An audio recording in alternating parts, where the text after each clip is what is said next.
think that when you're living amongst chaos and disarray, it only causes this emotional stir within you.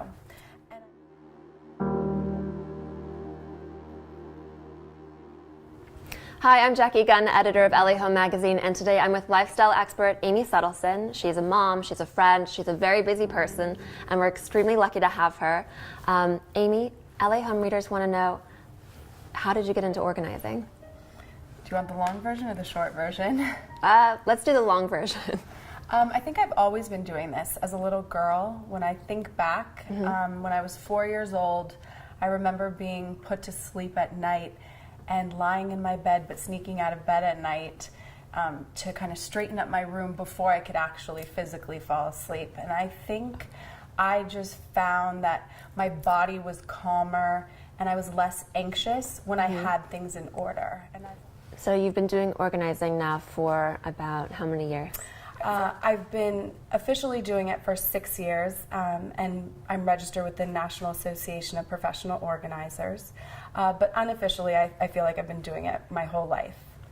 Now, the types of clientele that you have, I know that I was reading on your website, and you do everything from design to time management, organizing people's actually creative spaces, helping people with their finances. Can you tell us a little bit about some of the jobs that you've been enlisted to do? Yeah, so really the jobs vary so much. It really depends on where that specific person is in their life and kind of what they're struggling with. I think when a person calls me, they're kind of at their lowest point.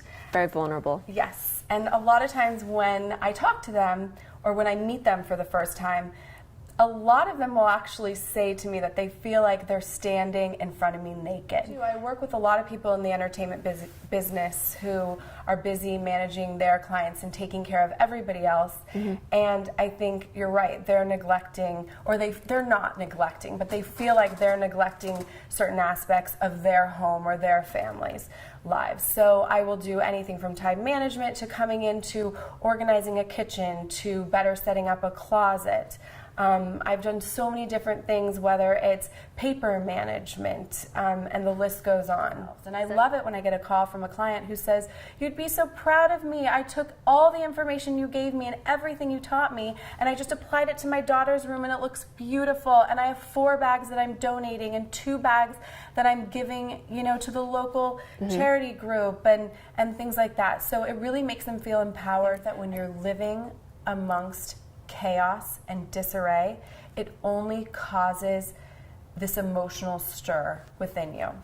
And I really do. I get calls from people that say, "You know what, you've settled my environment. Granted, I'm moving from this huge home to this small apartment with 3 kids, but you've made it work for us, and the space functions for us, and we've made it beautiful with your recommendations that we're happy." And I hear that not only do you come and sit down one-on-one on the couch with people, you get workout clothes on and you're sitting on the floor. And I always joke with clients, after I have our initial calls and they send me pictures and we dialogue again and we determine, who's doing the shopping. Are you going to pick up the items I'm recommending, or are they paying me to do it?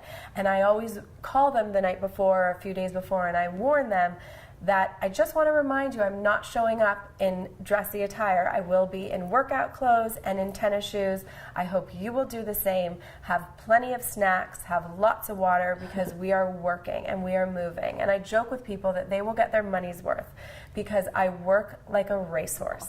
You really get to know people, and I always joke that everyone cries with me. Everyone cries because there's always an emotional breakthrough, and there's a reason why they've been holding on to things so long, or there's a reason why I'll walk into a woman's closet who's the size of this bedroom and there's tags hanging everywhere, and then her husband walks in and it's so emotionless between the two of them, and I'd think, well, if I was in that marriage, I might be shopping that much too, but I understand it. Yeah. So again, there's no judgment, but what I try to do is then have a real in-depth conversation and say, you know what? Shop in your closet for 30 days. Don't buy anything. I challenge you. And I make a game out of it. Yeah. And I recently said it to a young guy who had 600 pairs of shoes. Oh my gosh. Yeah. Yeah. You see it all. Oh, no. It's super interesting how people live. It's fascinating. And the fact that you get to be in there with them at their most vulnerable hour. Yeah. I mean, I know why, because you're so relatable and so kind and so warm. It's easy for you to be vulnerable in front of you, so I can see why you do so well in your business. Thank you. You're welcome.